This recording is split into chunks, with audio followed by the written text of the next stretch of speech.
Et les handicaps se conjuguent parfois au pluriel. Il y a aussi le handicap moteur. Plus de 1% de la population souffrirait de cette déficience motrice.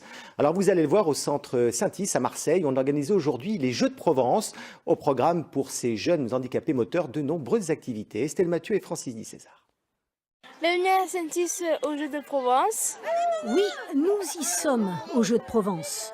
Des sourires, de l'ambiance, de l'entraide et surtout beaucoup d'émotions. Au centre Saint-Is aujourd'hui, ces jeux-là ont bousculé les clichés.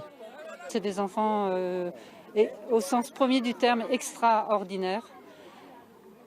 Et nous, on est là juste pour valoriser leurs compétences, et des compétences, ils en ont bien plus que nous tous. À vos marques. Prêt, partez. Oui, la difficulté de ce parcours, quelle est-elle ? C'est la marche arrière là, ce qui va attaquer. Pour les debout, c'est un peu risque de se tordre la cheville.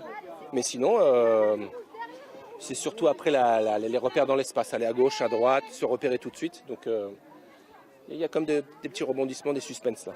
Et dans la course, qu'est-ce que tu préfères ? Gagner. Tu gagnes souvent ? Non. En fauteuil, la dextérité de certains candidats en est même bluffante. On a des clichés assez réducteurs. La personne en fauteuil, elle est limitée. Souvent, c'est le polyhandicap. On voit mal, on n'entend pas bien, on n'est pas équipé pour réfléchir et tout. Alors que c'est pas du tout ça.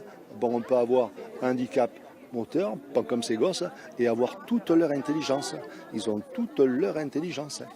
Si la boccia requiert de la précision, la sarbacane exige une maîtrise du souffle. C'est-à-dire qu'il faut prendre une bonne inspiration chaque fois, bloquer, se concentrer sur la cible et ensuite lâcher tout d'un coup le souffle pour pouvoir atteindre le centre de la cible. Au-delà de la performance sportive, ces jeux ont surtout permis à chacun de se dépasser. Saint-Is aujourd'hui était dans une bulle de bonheur.